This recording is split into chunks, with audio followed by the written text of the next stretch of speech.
Let's take a deep dive into a single day. It tells such a story about a nation, about its leader. Thursday, October 15th, 1987, Ouagadougou, Burkina Faso. Right. Thomas Sankara, the president, charismatic, visionary. He's at the old Conseil de l'Entente headquarters for a meeting. A really critical moment. Things were tense internally. Yeah, the source material paints this vivid and just brutal picture of what happens next. Around 4:30 in the afternoon, just minutes really. And then? Gunfire just erupts outside in the courtyard. His driver, 2 bodyguards shot down immediately. The account describes the scene inside, the fear, everyone hitting the floor, taking cover. But Sankara himself, the source, highlights this incredible moment of bravery, doesn't it? It really does. Amidst the panic, he stands up, calm, tells his comrades inside, stay put. And then he says those words. It's me they want. That's what the material reports. He walks out, hands raised, trying to surrender. That they weren't there to take him prisoner. No. The transcript is very clear on that. The gunmen Kalashnikov's G3 rifles, they just opened fire. Immediately. He died right there. 37 years old. Riddled with bullets. And just tragically, his sacrifice, his attempt to surrender, it didn't save the others in the room. All but one minister killed right there, too. Such a sudden, violent end. And this event, it just throws up the big questions we want to get into today. Based on this source material you've brought, who was Thomas Sankara? And maybe the biggest question, why was he killed? Exactly. And we've got this great source material. It's an excerpt from a documentary transcript. It gives us a really deep look into his life, his rise, his vision for Burkina Faso, which was Upper Volta before him, and this incredibly complex web of forces, internal and external, that led to his death. So our mission here is to unpack all of this with you. We want to pull out the key insights, the surprising details, the really important moments from this material. Yeah, so you can get a real handle on this pivotal figure, and frankly, the turbulent history of his country. Think of this as your shortcut, maybe, to getting informed on a story that's fascinating, incredibly important, and ultimately deeply tragic. So let's dive in. Let's start right at the beginning of Thomas Sankara's life. Okay. So the account starts with his birth, December 21st, 1949. Yako, Upper Volta back then. And it knows his ancestry is actually quite complex Silmi-Masi, a group that faced some social marginalization. Right. And his father? Joseph Sankara. He was a World War II veteran. He'd actually adopted a Masi name, Udogo, but the family name Sankara was reclaimed later when Thomas was a teenager. His mother, Marguerite Kanda, she was Masi. And he grew up in Gawa. The source mentions this shapes his childhood, seeing the last days of French colonial rule. Absolutely. The area had this history of, well, violent French subjugation. Took years to put down rebellions there, even before he was born. So that context is important. And there's that detail from when he was a kid. Really striking. Oh, yeah. Age 11, right as independence is happening in 1960, he and his friends, they staged their own little symbolic independence ceremony, lowering the French flag, raising the new one. Innocent, the material calls it, but wow, what foreshadowing of his later resistance. Definitely. Now, education was key for him. Diligent student, good at math, French, also deeply religious. Early on, priests apparently wanted him to join the seminary. But he chose a different path. He did. Passed the exam for the state secondary school in Bobo Dioulasso. And the source makes it really clear that scholarship he got. Absolutely crucial. His family just couldn't have afforded it otherwise. And while he's studying, the political situation in Upper Volta is, well, shaky. Very shaky. The first president, Maurice Yamiogo, he leads them to independence. But the material suggests he was kind of reluctant to really break from France. Deep dependence, French advisors everywhere, a classic neo-colonial setup. And his rule became autocratic pretty quickly. Yeah, jailing critics, putting relatives in power. Nepotism was rampant. And the source really contrasts his lavish lifestyle with the harsh austerity he imposed on state workers. That created a lot of resentment. Which eventually boiled over, January 3rd, 1966. Exactly. A general strike kicks off. Corruption, austerity, people had had enough. Protests filled Ouagadougou.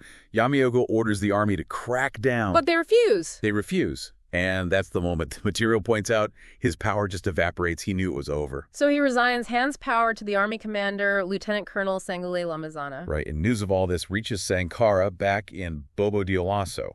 He hears on the radio Lamazana starting the country's first military academy in Ouagadougou, offering scholarships. And for Sankara, 17 years old, that scholarship is everything. It's his only path forward for more education. He takes the exam, passes, joins the very first class, And this, the account says, this is really the start of his journey, not just as a soldier, but as a revolutionary. So at the academy, he takes it seriously, starts realizing he has leadership qualities. Yeah, and the training wasn't just drills. Comprehensive curriculum, social sciences taught by civilians. And one instructor, Adama Touré, academic director, history teacher, he was a huge influence. How so? The material reveals Touré had these progressive, actually secretly radical ideas.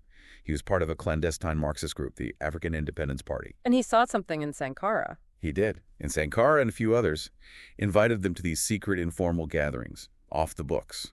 And there he introduces them to revolutionary theory, the global struggle against imperialism, neocolonialism, lessons from Russia, China, African liberation movements. Wow. So Sankara is getting the systematic critique of the world, of his own country. Exactly. And it resonated deeply with him. His political consciousness was already growing, and this just fueled it. It wasn't all study, though, right? No, he explored Ouagadougou, made more friends, got into the cultural scene. He was apparently a passionate musician, played guitar quite a bit. And then in '69, he heads off for more training. Madagascar. Right, advanced officer training at Ansarebe Academy. In Madagascar, the source says, was like a different world compared to Upper Volta. More developed economically, different approaches. And the training there wasn't just military stuff. No, that's key. He was really drawn to courses on agriculture, rural development. These things, you understand, connected directly to the poverty he saw back home. He was fascinated by Madagascar's Green Berets units focused on public service development projects. So much so that he stayed an extra year. Yeah, he requested an extra year just to work with those units, see how they operated up close. And Madagascar itself was going through changes then. Big time. Peasant revolts, strikes, eventually a military coup bringing in more radical officers. The account even mentioned Sankara and a friend tried to meet Captain Didier Ratsiraka, a key radical figure. So he comes back to Upper Volta in October '73, a second lieutenant, 24 years old, buzzing with ideas. Absolutely. Ideas about the military as a force for development. His first command, training recruits back in Bobo-Dioulasso. And he immediately starts shaking things up. Not happy with the old ways. Not at all. He reforms the training, combines the usual drills with civic education, teaching recruits about rights, responsibilities, their duty as citizens. That must have gotten him notice. It did. Marked him as a rising star, someone with new ideas, maybe even challenging the status quo a bit. Then a transfer to Ouagadougou in '74, Army Engineering Corps. Right. So he's applying those technical skills he picked up in Madagascar, building roads, houses, practical stuff. But as he's doing this, observing, reflecting, his political thinking deepens. He starts seeing the military not just as muscle, but as a potential engine for real social change. And that's when he writes that famous line in his notebook. A soldier without political education is but a criminal in power. Yeah. That really sums up where his head was at. Then comes the conflict with Mali in late '74, the Agashir Strip border dispute. Right. Brief war. Sankara is sent to the front, commands a unit, captures some Malian soldiers in an ambush, gets hailed as a war hero in the press back home. But internally, the source says, he felt very differently about it. Very differently. Despite the praise, he saw it as pointless. Two poor countries fighting over lines drawn by colonizers. Senseless. A truce was mediated early '75. 1976, he's a lieutenant, gets a big appointment from President Lamizana, head of a new commando training center in Po. Yeah, this was significant, gave him unprecedented autonomy. For over 4 years, he really runs with his ideas there, expanding those innovative programs, trying to create what he called citizen soldiers. Citizen soldiers. Men committed just as much to national development as to defense. Building things, working with communities, not just fighting. And Po wasn't too far from the capital, Ouagadougou. No, so he could maintain his connections, his network. And it's during this time he meets Mariam Surmi. They fall in love, marry in '79, have their first son, Philippe, in '81. His time in Po also seems to solidify his belief that Upper Volta needed drastic change. Absolutely. Yeah. Our problems were just so glaring. The material lists them out. Less than 10% living in urban areas, adult literacy at 11%, primary school enrollment 18%, secondary school just 3%, plus droughts, erosion, stagnant farming, hunger, life expectancy only 44 years. It was grim. So he starts looking for allies, people who think like him. Yeah, within the military, among civilians too. And a really crucial connection is Blaise Compaoré. They'd met during the Mali War, trained together in Morocco, became best friends. And in '78, Sankara brings Compaoré de Pau as his deputy. Okay, so the 1980s arrive. Lamazan has been in power for nearly 15 years. People are getting restless. Yeah, the source notes there was stability, maybe, but the deep problems weren't being addressed. Officials seem more focused on enriching themselves. Which leads to the coup on November 25, 1980. Colonel Zerbo takes over. Right. Forms the CMRPN Military Committee for the Enhancement of National Progress, the justification. State authority eroding, need to fight corruption, instill discipline. Familiar rhetoric. Was Sankara involved in this one? No. The account is clear. He sympathized with the anti-corruption talk, but he didn't participate. He was wary of these conservative colonels, very hesitant about taking public office, worried it would compromise his bigger vision. But they couldn't ignore him. His skills, his following. Exactly. January 81, he's promoted to captain, made head of army operations. He initially refuses a minister job, but eventually agrees minister of information, September 81. But only if Compaoré takes over his command back at Pau. That was his condition. And as minister, he immediately signals he's different. Totally different. No privileges, famously cycles to work, no state car, a huge symbolic act. But the CMRPN regime, its promises didn't last long. No, the source says they proved hollow pretty quickly. The regime got more repressive, detaining activists, banning strikes, arresting union leaders. So Sankara and the other radical junior officers, they start organizing more seriously. Yes. Forming these circles of reflection within the army, planning with student groups, unions. Sankara realizes he just can't be part of this government anymore. He asks to resign formally, they ignore him, so he chooses a very public exit. The speech, April 12, 1982. Live on radio. President Zerbo sitting right there. Sankara gets up, resigns publicly, criticizes the CMRPN for serving only a minority, makes this powerful plea for free expression, and ends with that line, "Woe to those who silence their people." Wow, that took guts. Immense guts. And the consequences were immediate, of course. Arrested, demoted, exiled. Compaoré resigns too, goes into exile with him in solidarity. The CMRPN is looking increasingly isolated now. Zerbo's rivals start thinking about another coup. They even approach Sankara's supporters. Right, but the account suggests Sankara himself was against a purely military takeover at that point. His group held back. Yeah. But other officers didn't wait. November 7th, 1982, another coup. Colonel Somayorian leads it, overthrows Zerbo. Establishes the CSP Council for the Welfare of the People. Sankara wasn't directly involved in launching this coup either, but he was clearly influential from exile. Undeniably. And he finds himself pulled back into leadership again. Reluctantly takes the prime minister job. An army doctor, Jean-Baptiste Ouedraogo, becomes president. But the source indicates it's really Sankara and his allies driving the agenda now, pushing the CSP in a more progressive, revolutionary direction. His rhetoric gets bolder, Oh, yeah. vowing to serve the people, making international trips like to Libya, which boosts his anti-imperialist credentials. Yeah, that really resonates. But his rising popularity, his refusal to compromise, it creates friction. Especially with President Ouedraogo, who's seen as more conservative. You could see the difference at rallies. Stark contrast, the account says. Sankara fiery, connecting with the crowds. Ouedraogo struggling. The tension was palpable. And it snaps in May 1983. Right after a French envoy visits, Sankara is abruptly arrested. The source suggests this was a clear signal. The CSP was backing away from Sankara's radical path, maybe trying to appease foreign powers. And the arrest triggers protests. Immediate protests across the country demanding his release. He's freed temporarily to negotiate, then rearrested. It's a stalemate, a really dangerous one. Sankara's supporters, military, civilians, they start preparing. They do. And then rumors start flying about a plot to assassinate Sankara, supposedly led by Somayorian. That forces their hand.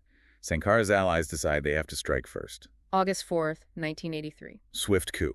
Largely bloodless. Led by Blaise Compaoré and Commander Jean-Baptiste Lengani. They seize control, overthrow the CSP, free Sankara. And by that evening, Sankara's on the radio, announcing a new revolutionary era, the CNR National Council of the Revolution. He's head of state at 33. Yeah. The core leadership, the source identifies them as the quartet, Sankara, Compaoré, Minister of State, Lengani, Defense Minister, and Captain Zongo, Economic Promotion. They also had strong links to civilian leftist groups. Yes, particularly the PAI and LIPAD. LIPAD was led by Adama Toure, Sankara's old teacher. But there was a darker side to this transition. There was. Colonel Yorian Samé and another opposition leader were arrested, then killed. The official story was shot while trying to escape. Which sounded suspicious. Very. And the source points out This contradicted Sankara's vision of a bloodless revolution. It also set a really dangerous precedent for dealing with opponents. Once in power, Sankara is totally focused on transformation. Absolutely. The source describes him constantly traveling, engaging directly. Villagers, artisans, farmers, youth leaders. Not just showing up, but overseeing projects, making sure things got done. And tangible results started appearing quickly. Yeah. New schools, clinics, sports fields, water reservoirs, dams. It wasn't just concrete. It was about building dignity, showing possibilities. And he tackled corruption head-on, jailing officials caught stealing public money. And then the symbolic change. August 4th, 1984, first anniversary. The country gets a new name.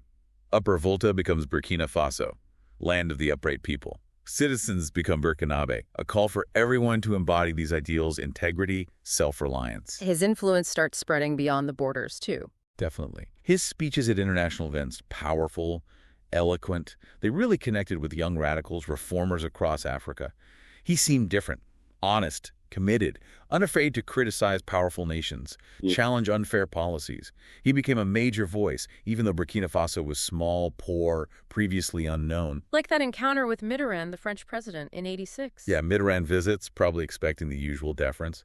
But Sankara doesn't hold back. Defends the oppressed, slams foreign intervention, directly challenges Mitterrand on policies he saw as unjust, neo-colonial, bold stuff. And personally, he lived modestly. Remarkably so, according to the source. Rejected the perks, drove basic cars, banned portraits of himself, told activists not to chant his name, publicly declared his assets, which were minimal. His family, too. Same standard. His wife, Miriam, kept her job as a transportation specialist. Their kids went to public schools. And his government cracked down on privileges for state employees. Cut bonuses, set up solidarity funds for drought victims deducted from paychecks. Got rid of big government cars, only small ones for official use, no private use allowed. Was he totally inflexible? The material suggests a mix. Willing to listen, change course if convinced by an argument, but also stubborn on core beliefs, even if unpopular. That created frictions sometimes. Tell us about that idea of integrating the military with public service. That was a big one. Transforming military bases into places of productivity. Soldiers farming, raising livestock, planting trees, cleaning up communities, building infrastructure. Why? What was the goal? Two main things, it seems. Stop the military getting detached, feeling superior to civilians, and show the army as a positive force for economic progress, not just defense. But did that focus on development maybe weaken the army's fighting ability? Well, the source does note that during that brief border war with Mali again in December '85, the Burkinabe army, perhaps less equipped and focused differently, seemed outmatched by Mali's military. They suffered some setbacks before a ceasefire. Let's recap some key initiatives the source highlights. The PPD, People's Development Program, from October '84. Right, grassroots mobilization. And that incredible child immunization drive. 2 million kids in 2 weeks. Amazing. Prevented thousands of deaths from measles, meningitis. A huge public health victory against the odds. And his focus on women's emancipation, central to his vision. Absolutely crucial, he argued, for development. He spoke out against forced marriage, polygamy, FGM, pushed literacy programs for women, supported cooperatives, set up village health units. There was a new family code drafted to minimum marriage age, widows' inheritance rights. Did that face resistance? Oh, yes. Significant resistance, the source says. Not just from men, but from some women, too, challenging deeply ingrained traditions. Politically, he appointed women to high office. Groundbreaking for the time and place. His 1986-87 cabinets had 5 women, about a fifth of the ministers, holding real portfolios, family affairs, culture, health. A major shift. What about the economy? Agriculture was the absolute focus. Redirected spending massively towards farming, irrigation, rural development. And they saw results. It reported 75% jump in cereal production between '83 and '86, aiming for food self-sufficiency. And the environment. Big focus there, too. It created a Ministry of Water. Huge reforestation drives over 10 million trees planted, mobilizing communities to dig wells, build reservoirs, fighting desertification. On the world stage, he insisted on sovereignty. Independence. Totally. No colonial baggage, very wary of foreign aid with strings attached, famously refused IMF help, feared their conditions would just undermine the whole revolution. Foreign policy was Pan-Africanist. Solidarity with liberation movements. Strong Pan-Africanism, yes. Vocal support for oppressed people everywhere. That earned respect and allies in some places, but definitely worried Western powers and conservative African leaders. He diversified relationships: Netherlands, Japan, Soviet Union, China, Cuba. The African Che Guevara nickname, his Cuba connection was strong. Very strong. Close relationship with Fidel Castro, visited Cuba multiple times. And he was a fierce critic of apartheid South Africa. Renamed the street Nelson Mandela Avenue, issued Mandela a Burkina passport in solidarity. Powerful gestures. How are relations with neighbors? A mixed bag. Definitely mixed. Yeah. Closest ally was Ghana, under Jerry Rawlings. They even held joint military exercises. Good relations with Benin, Niger, but real tension with Mali, Togo, and especially Côte d'Ivoire. Why especially Côte d'Ivoire? Conservative government there, very close to France. Feared Sankara's influence spreading. Plus, up to 2 million Burkinabe worked there, a huge factor. And the Ivorian president, Félix Houphouët-Boigny, was deeply tied to France. Is that why they refused to let Sankara visit Abidjan in '84? That's what the source suggests. They were worried about how their own people might react to him. He eventually visited Yamoussoukro a year later. Thousands came out anyway. Around that same time, 1985, there was a coup plot uncovered back home. Yes, involving senior officers, figures from the old regime. And the response was harsh. Swift and brutal, according to the source. Arrests, confessions under pressure, a military tribunal, 7 death sentences. Sankara reportedly opposed the executions, but they happened. And it damaged the revolution's image, especially internationally, painted as just another violent military regime. Internally, things were getting strained too. Political rivalries. Yeah, it led to a purge. The Palipad faction, including Adama Toure, his old mentor, they were expelled from government. The source suggests this was a shift towards a more militarized inner circle. And Toure reportedly warned Sankara your real enemies might be closer than you think inside your own group. Chilling. What about the relationship with Libya, with Gaddafi? Sankara initially engaged, but always asserted Burkina Faso's independence, its own path. Later, he seemed to feel the connection was becoming a political liability and tried to build stronger ties elsewhere in North Africa. And this is where it gets really messy, according to the source. Gaddafi starts courting other CNR members. Specifically, Blaise Compaoré, Sankara's number 2, his best friend. And at the same time, Houphouët-Boigny in Côte d'Ivoire, Sankara's rival, sees an opportunity. To use Compaoré. Exactly. Boigny, described as cunning, identifies Compaoré as the key to undermining Sankara. He facilitates a relationship between Compaoré and his goddaughter, Chantal Terrasson de Fougère, draws Compaoré into this world of wealth, luxury, international connections, the total opposite of Sankara's ideals. And Compaoré, he goes for it. The material strongly suggests he was captivated by the money, the lifestyle, the political favor. He starts drifting, seriously drifting, from Sankara's vision. His marriage to Chantal becomes this public symbol of the divide. Sankara, who trusted him, feels increasingly alienated by Compaoré's new tastes, his ambition. It was a betrayal of the revolution. While Sankara is busy running the country, connecting with people, Compaoré is consolidating power. Quietly, behind the scenes, yes. Takes control of the justice system. Builds his own network in the military, among civilians. And getting international backing. From Côte d'Ivoire, France, Libya, even the U.S., the source says. He takes command at Po, Sankara's old base, builds loyalty among those commandos. His deputy, Gilbert Diendéré, controls a big chunk of the security forces. By now, the source makes it terrifyingly clear. Compaoré is planning a coup. It's just a matter of when. Things finally boil over just days before the end. October 7, 1987. A meeting. Sankara, Compaoré, Zongo. Sankara pleads for unity. Compaoré is unmoving, refuses to budge. The source describes an intense argument. Sankara finally says he can't govern like this, storms out. But in the following days, Sankara tries to keep up appearances. Public events. Yeah, maybe trying to project control and normalcy. Attends an agricultural show, names a street after Che Guevara, his last public acts. Then the morning of October 15th, tension in the air. Palpable. Phones are down, troop movements visible. A coup feels imminent. Sankara goes to the Conseil de l'Entente for that scheduled meeting. Inside with his allies, and then chaos. Screeching tires, machine gun fire erupts outside. Compaoré's commandos, led by Gilbert Diendéré himself, storm the place. Sankara's guards are quickly overwhelmed, shot. And Sankara walks out, hands raised. A moment of perhaps resigned calm described in this source. He steps out, commandos see him, open fire instantly. Kalashnikovs, G3s. He's killed on the spot, around 4:30 p.m., 37 years old.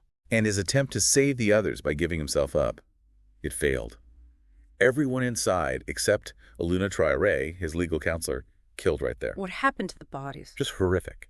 Sankara, The 12 others killed with him, loaded onto a military truck, taken away, buried hastily in unmarked graves, utter disrespect. But people still went to the gravesite, despite the new regime. Thousands did in the following days, laid flowers, wept, left notes, a spontaneous outpouring showing his connection to ordinary people. Compaoré moved fast to consolidate power. Very fast. Sankara loyalists who wouldn't support the coup, detained, beaten, forced into exile. And even the other two from the original CNR quartet, Lingani and Zongo, they were executed just 2 years later, in 1989, accused of plotting against Compaoré, naturally. Compaoré's justification was Right. rectifying the revolution. That was the line. Restore the nation, but the source calls it hollow. The new regime had no real popular base. It relied on the old elites, the bureaucrats, the politicians Sankara pushed aside, people interested in getting their privileges back, not revolution. And Compaoré cozied up to France. Immediately. Secretly at first, while still mouthing some anti-imperialist rhetoric publicly. But the shift was clear. Closer ties with France and others who distrusted Sankara. And over the years, the revolutionary ideals just faded away. Completely replaced, the source says, by patronage, massive corruption, and brutal repression. Human rights groups documented disappearances, torture, killings. The assassination of the journalist Norbert Zongo in '98, investigating Compaoré's inner circle, a huge case. But Sankara's legacy didn't die. No, it endured. The source points to the 2010s. A new generation, inspired by his ideals, starts challenging Compaoré's long rule. Leading to October 2014. Compaoré tries to change the constitution, stay in power even longer. That sparks mass protests, a full-blown popular uprising, and he's forced to flee. To Côte d'Ivoire, ironically, given refuge by Houphouët-Boigny's successor. A transitional government takes over. The fight for justice continues. Including calls for accountability for Sankara's murder. That fight is still ongoing. What an incredible, devastating arc. This source material lays it all out. Sankara's rise, his vision for a self-reliant, upright nation, challenging power inside and out, those amazing reforms, but ultimately brought down by division, manipulation, ambition. Yeah, his story, it's full of these remarkable details, isn't it? The student lowering the flag, the president on a bike, the vaccinations, championing women, planting trees. Profound lessons there. And that ending, so brutal, it just forces you to ask these huge questions, doesn't it? About integrity in politics, how fragile revolutionary change can be against powerful opposition, that complex dance between national dreams and global interests. What really stands out to you after going through this material? For me, it's just a stark reminder. The fight for real, fundamental change. It's almost never simple. It's incredibly difficult, faces immense pushback, and often, as we see here, demands the ultimate sacrifice. It makes you think, what does this story tell us about the true cost, the sheer complexity of trying to radically change society? Not just then in Burkina Faso, but maybe even now in other places.